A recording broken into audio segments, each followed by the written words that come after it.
La cuestión de cómo las personas aprenden a dibujar nunca ha dejado de atraerme y fascinarme, y en cuanto empiezo a pensar en ello, me parece vislumbrante, me parece asombroso y algo más, se abre ante mí una nueva perspectiva o un nuevo motivo de desconcierto. Así que este curso no es más que un trabajo en pleno desarrollo que recoge mi modo de entender esta cuestión en la actualidad. Creo que estas lecciones que pretendo darte en un futuro fueron una de las primeras aplicaciones prácticas de algunas obras de diferentes artistas. Por ejemplo, Sperry en el campo de la educación. Se trata de una incursión de la naturaleza dual del pensamiento humano. El pensamiento verbal analítico está localizado en el hemisferio izquierdo, mientras que el pensamiento visual perspectivo está ubicado en el derecho. Desde el 1979 han sido muchos los escritores de otros campos que han propuesto aplicaciones de estos hallazgos, surgiendo a su vez nuevas maneras de favorecer ambas modalidades de pensamiento para aumentar así la capacidad de crecimiento personal. Durante los últimos 10 años, algunos colegas hemos tratado de pulir y expandir las técnicas descritas que vas a poder apreciar en futuras lecciones.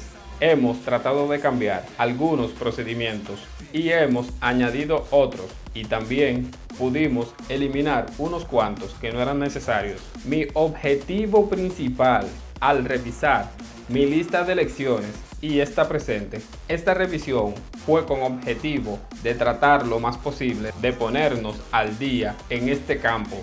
Cualquier estudiante que desee aprender con estas lecciones va a comprobar que hemos conservado gran parte de la educación artística. Dibujar es una habilidad global o total que solo precisa de un conjunto limitado de componentes básicos. Esta revelación la tuve más o menos 3 meses después de que empezara a crear estas lecciones, en que me estoy refiriendo al estudio del aprendizaje del dibujo realista elemental de una imagen percibida. Existen muchos otros tipos de dibujo: abstracto, no objetivo, imaginativo, técnico, y así, y así, y así, y así.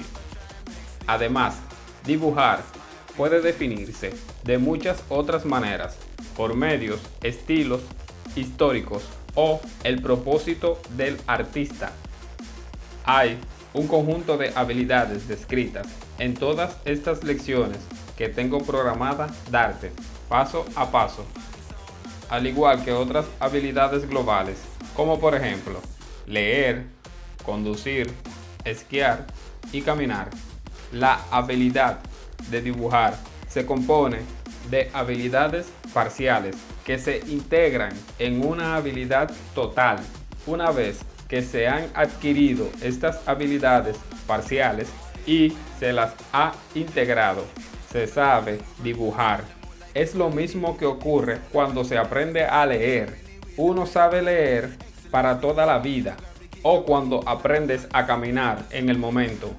Ya nunca lo olvidas, sin que sea necesario seguir añadiendo otras habilidades parciales. A partir de aquí, el progreso se transforma en la práctica, en el perfeccionamiento de la técnica y en el aprendizaje de aquello para lo cual se usa dicha habilidad. Este descubrimiento fue estimulante, ya que significaba que una persona podría aprender a dibujar en un tiempo razonable. Considero que va a ser bastante corto. De hecho, algunas personas a las cuales les referí opiniones, traté de impartir en estas lecciones las 5 habilidades parciales del dibujo. La habilidad global de dibujar un objeto, una persona o un paisaje que se percibe, algo que se ve allí, solo requiere las 5 habilidades parciales. ni una más, solo 5 que traté de enumerarte a continuación. Habilidades que no son propiamente de dibujo, sino de percepción. Número 1. La percepción de los contornos. Número 2. La percepción de los espacios. Número 3. La percepción de las relaciones. Número 4. La percepción de la luz y la sombra. Número 5.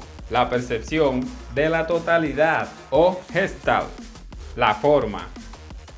Evidentemente, reconozco que también se necesitan otras habilidades básicas adicionales para el dibujo imaginativo y expresivo que origina arte con la A en mayúscula, aunque de estas yo tan solo he encontrado 2.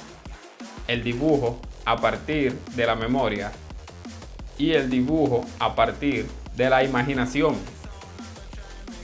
Naturalmente, hay que contar asimismo con las numerosas técnicas de dibujo, como las diferentes maneras de manipular los medios para dibujar.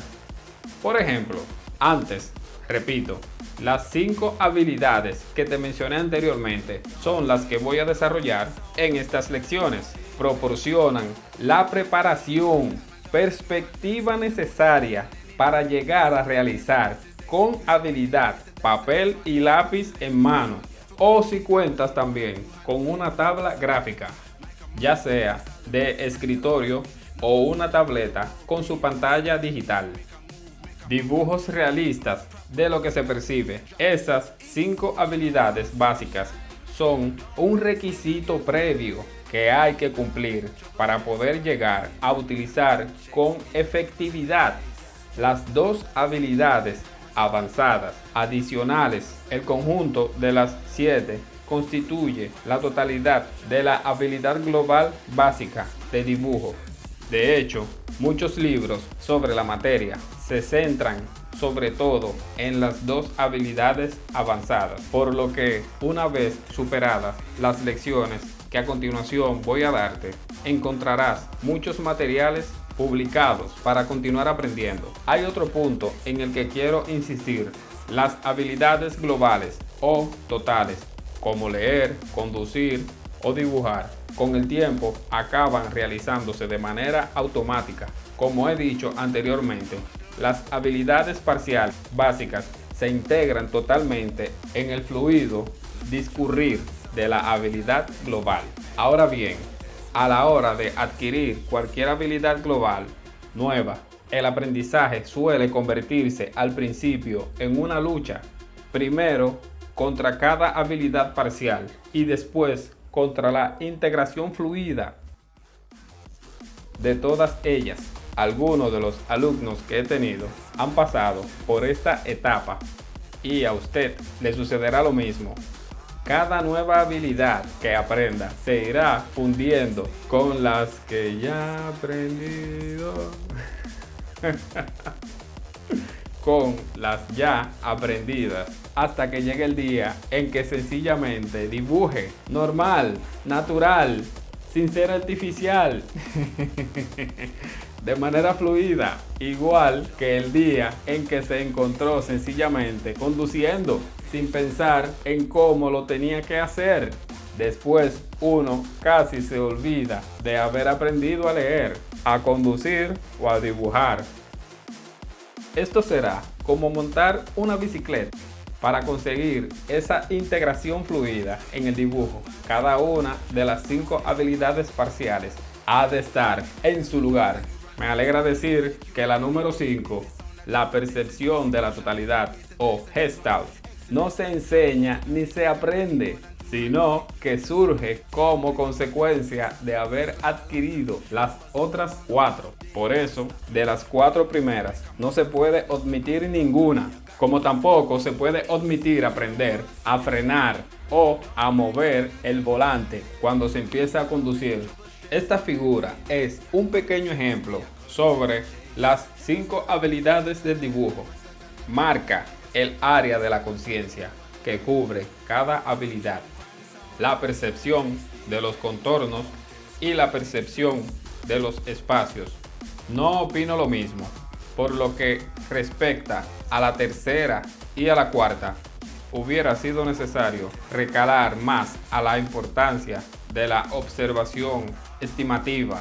La tercera habilidad, la de la percepción de las relaciones, ya que los estudiantes tienden a renunciar muy pronto a la adquisición de esta complicada habilidad. Y en cuanto a la habilidad percepción de la luz y la sombra, la cuarta habilidad también necesita una explicación más amplia. Por lo tanto, trataré de ser lo más explícito posible en las lecciones. Todos tenemos dos cerebros, el izquierdo y el derecho. Los científicos que se dedican a investigar este órgano saben que el hemisferio izquierdo es verbal y racional. Piensa de forma secuencial y reduce sus pensamientos a números, letras y palabras. Por su parte, el cerebro derecho es no verbal e intuitivo. Piensa mediante patrones o imágenes compuestas por cosas completas y no entiende de reducciones ni de números ni de letras o palabras.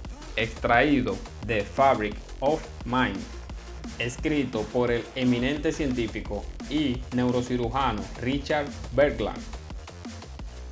Una estrategia básica para acceder a la modalidad B, es decir, a la modalidad visual y perceptiva del cerebro. Continúo pensando que las siguientes estrategias van a ser una muy buena contribución a los aspectos educacionales de la historia del hemisferio derecho, que comenzó el celebrado trabajo científico de Roger Sperry. La estrategia se formula de la siguiente forma: para acceder a la modalidad B, visual, perceptiva y no dominante, es necesario ofrecer al cerebro una tarea que la modalidad I, verbal y analítica, rechace. Sin embargo, para la mayoría de las personas, la modalidad I de pensamiento es lo más fácil, normal y conocido, aunque tal vez no sea así para muchos niños ni para las personas que padecen dislexia. Por el contrario, la perversa estrategia de la modalidad B les parece difícil y extraña o incluso infranqueable. Por eso aprenden, aunque sea oponiéndose a la tendencia natural del cerebro a preferir la modalidad I, porque en general en ella domina el lenguaje. Ahora bien, si usted aprende a controlar esta tendencia para tareas específicas, tendrá acceso a poderosas funciones cerebrales que suelen estar oscurecidas por el lenguaje. De acuerdo con esto, todos los ejercicios que van a aparecer a continuación en las lecciones se basan en dos principios organizativos que son, a su vez, los objetivos de dibujo y, segundo, proporcionar unas condiciones que faciliten los cambios cognitivos a la modalidad B, la modalidad de pensamiento, visión especializada en el dibujo. En resumen, en el proceso de aprender a dibujar, también se aprende a controlar en mayor o menor grado la modalidad mediante la cual el cerebro maneja la información. Tal vez esto explique, en parte, porque las lecciones despiertan interés en personas que trabajan en campos tan diversos, personas que, al parecer, comprenden intuitivamente que lo que digo está relacionado con otras actividades y se percatan enseguida de la posibilidad de ver las cosas de diferentes maneras si aprenden a acceder de forma consciente a la modalidad B, el color en el dibujo. Dibujar con la belleza del color. Lo introduje en una de las lecciones. Se centra en el uso del color y en el dibujo, que yo considero una buena transición hacia la pintura o el dibujo digital. A lo largo de las lecciones, pienso que la progresión lógica para alguien que se inicia en la expresión artística debería ser línea, valor, color, pintura. En primer lugar, se aprenden las habilidades básicas del dibujo que proporcionan conocimiento de la línea, dibujando el contorno, los espacios y las relaciones, y del valor representando el contraste entre luces y sombra para usar el color con habilidad. Antes que nada, se necesita desarrollar la capacidad de percibirlo como un valor, pero esta capacidad es difícil de adquirir, por no decir imposible, si previamente no se ha aprendido a percibir la relación entre luz y sombra a través del dibujo. Espero que en las futuras lecciones hago pequeños señalamientos sobre el color en el dibujo. Servirá de puente para todos aquellos que quieran avanzar y pasar del dibujo a la pintura o arte digital. La escritura. Por último, he añadido un breve apartado sobre la escritura, algo que en muchas culturas se considera una forma de arte y que muchas personas piensan que su letra es deplorable, no saben cómo mejorar. No obstante, como la escritura es de hecho una forma de dibujo, siempre se puede mejorar. Por desgracia, muchas personas que conozco siguen utilizando métodos de enseñanza caligráfica que son inapropiados de épocas del 1990 hacia abajo y que siguen siéndolo en la actualidad. Mis sugerencias las veremos en futuras lecciones más avanzadas.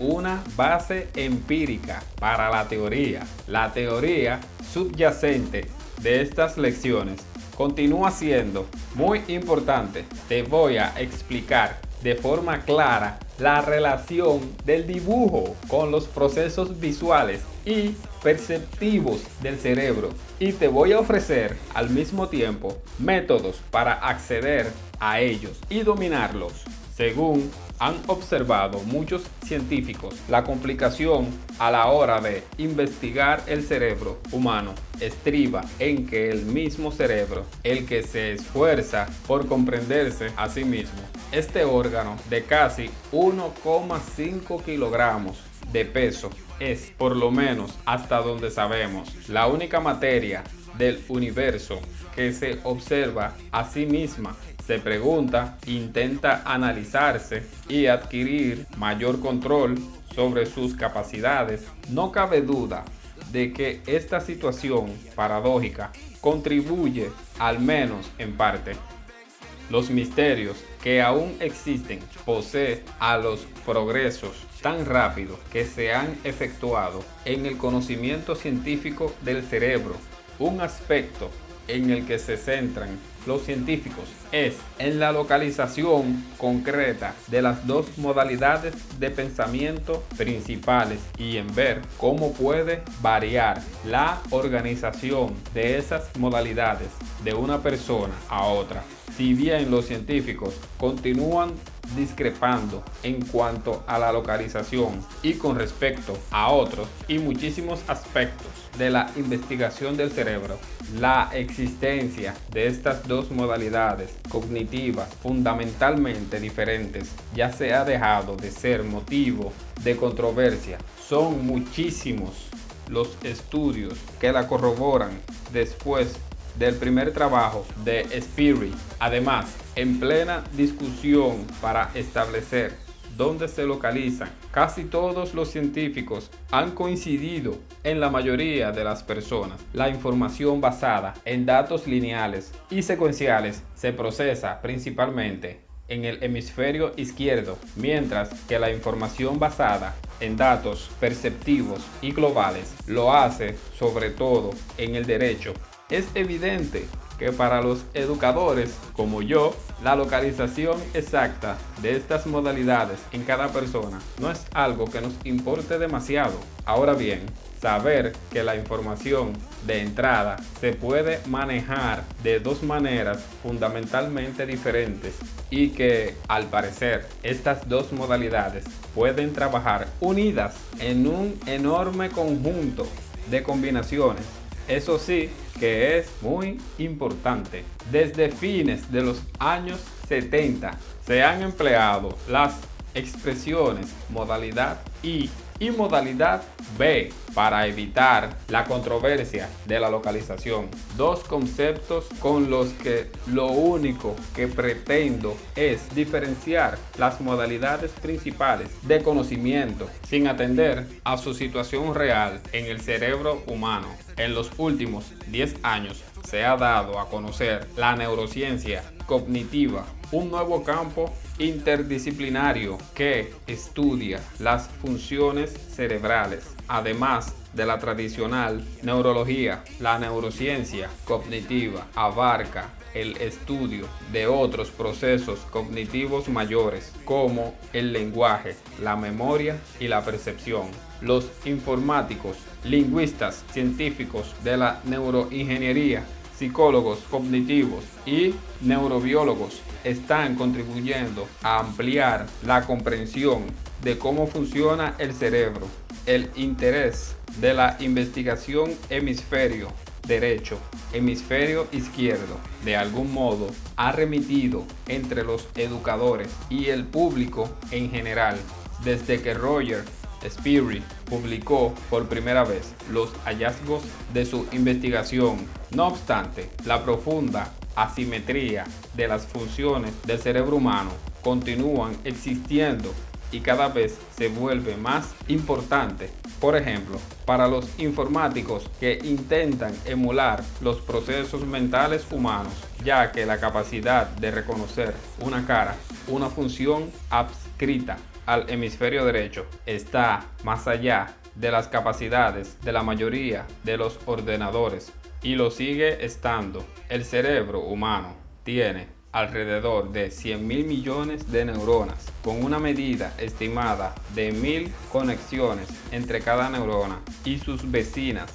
Tenemos cerca de 100 millones de conexiones, cada una de ellas capaz de realizar un cálculo simultáneo. Se trata de un procesamiento paralelo, masivo y de una llave para desentrañar las fuerzas del pensamiento humano. Sin embargo, la tremenda lentitud con la que funciona el sistema de circuitos neurológicos, que realiza tan solo 200 operaciones por segundo, evidencia una profunda debilidad para los problemas que se benefician de los paralelismos masivos, como el modelo de reconocimiento basado en la red neurológica. El cerebro humano realiza un trabajo extraordinario para los problemas que requieren del pensamiento secuencial extensivo. El cerebro humano es tan solo mediocre. En una conversación con un amigo, Andrew Marchand, el pintor francés Henri Matisse describió el proceso por el cual las percepciones pasan de un modo de mirar a otro. ¿Sabes qué? Un hombre tiene solo un ojo con el que ve y registra todo. Ese ojo es como una cámara fabulosa que toma imágenes minuciosas, muy nítidas, pequeñísimas imágenes con las que se dice a sí mismo: esta vez conozco la realidad de las cosas, y se queda tranquilo por un momento. Entonces, sobreponiéndose lentamente a la imagen, aparece otro ojo invisible que toma una imagen totalmente diferente. Entonces, nuestro hombre ya no ve con claridad. Comienza una lucha terrible entre el primer ojo y el segundo. Finalmente, el segundo toma la ventaja, gana, y ahí acaba la pelea. Una vez tiene dominada la situación, el segundo ojo continúa entonces su trabajo en soledad y elabora su propia imagen según las leyes de la visión interior. Ese ojo tan especial se encuentra aquí, concluyó Matisse señalando el cerebro. Marchand en ese momento no mencionó a cuál lado del cerebro él se refería.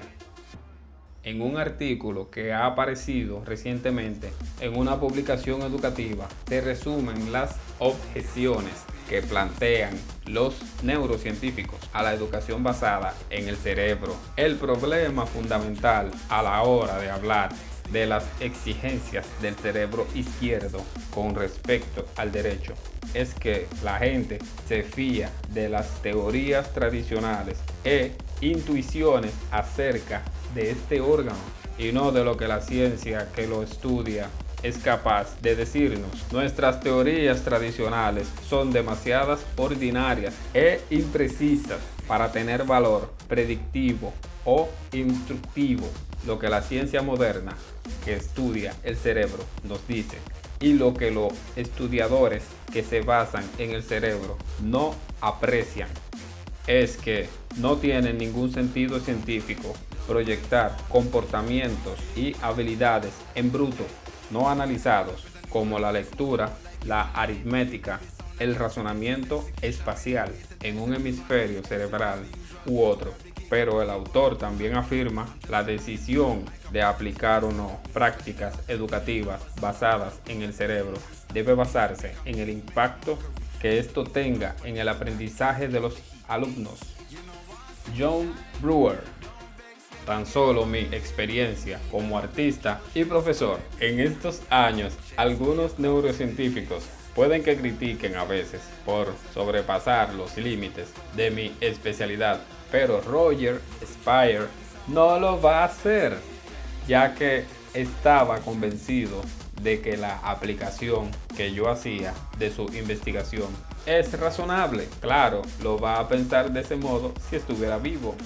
Una vez que lleven estas lecciones a la práctica, los resultados van a ser asombrosos y sé que cualquier estudiante de cualquier edad va a conseguir logros importantes en su capacidad de dibujar y, por extensión, en las capacidades de percepción, ya que dibujar bien depende de ver bien. Siempre se ha pensado que la habilidad para dibujar es difícil de adquirir, a lo que hay que sumar el hecho de que esta disciplina se considera algo extraordinario, poco común, pero sí con el método de enseñanza que yo propongo, los alumnos pueden adquirir una habilidad que creían que se les había negado. Alejandro, dime, ¿qué puede hacer que tu método funcione?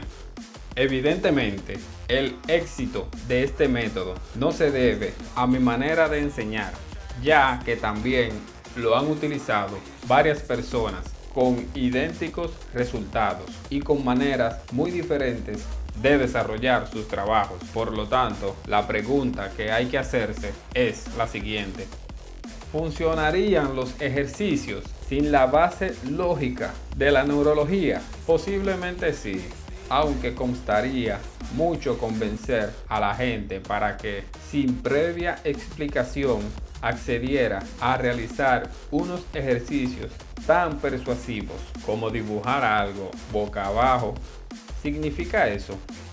Entonces, que lo importante es darle a la gente una base lógica cualquiera y que con eso ya funciona. Tal vez sí, pero siempre me ha costado creer que mis explicaciones por sí solas tengan sentido para cada persona en particular. La teoría parece almohadarse a sus experiencias porque de hecho mis ideas se derivan de mis propias experiencias con el dibujo. En algunas de las lecciones va a estar la teoría y los métodos que fueron anteriormente dichos. Los métodos que te voy a exponer en futuras lecciones van a funcionar independientemente a cuál lección quiera llegar cada estudiante. Algo extra que quiero añadir es que, ya que llegaste a este punto, no quiero obviar algo más. Aunque los ojos recogen información visual mediante la observación constante del entorno, la cosa no se acaba con los datos del exterior que proporciona la vista, ya que al menos parte o tal vez todo lo que vemos lo transformamos, interpretamos o conceptualizamos a partir de nuestra propia formación, mentalidad y experiencias pasadas. Vemos lo que esperamos ver o lo que decidimos que hemos visto antes. aunque a menudo esta expectación o decisión no sea tan proceso consciente. En realidad, el cerebro suele apartar la expectación y la decisión sin la participación de nuestra conciencia, para después alterar, reordenar o simplemente deshacer toda información visual que llega a la retina. En este sentido, parece que aprender a percibir a través del dibujo cambia este proceso y permite ver de una forma diferente, más directa, dejando de alguna manera en suspenso la interpretación que hace el cerebro, lo que permite ver de un modo más complejo y quizás más realista. El artista es el confidente de la naturaleza. Las flores entablan diálogos con él mediante la grandiosa inclinación de sus tallos y los armoniosos matices de sus pétalos. Cada flor tiene para él una palabra amable que la naturaleza le envía. August Rodin. De esta forma finalizamos la introducción de las lecciones de dibujo y arte digital. Si te gustan las lecciones y estás aprendiendo, te invito a suscribirte, a darle like y si tienes una duda, déjala en los comentarios. Te deseo buen aprendizaje. Nos vemos en la lección número 2.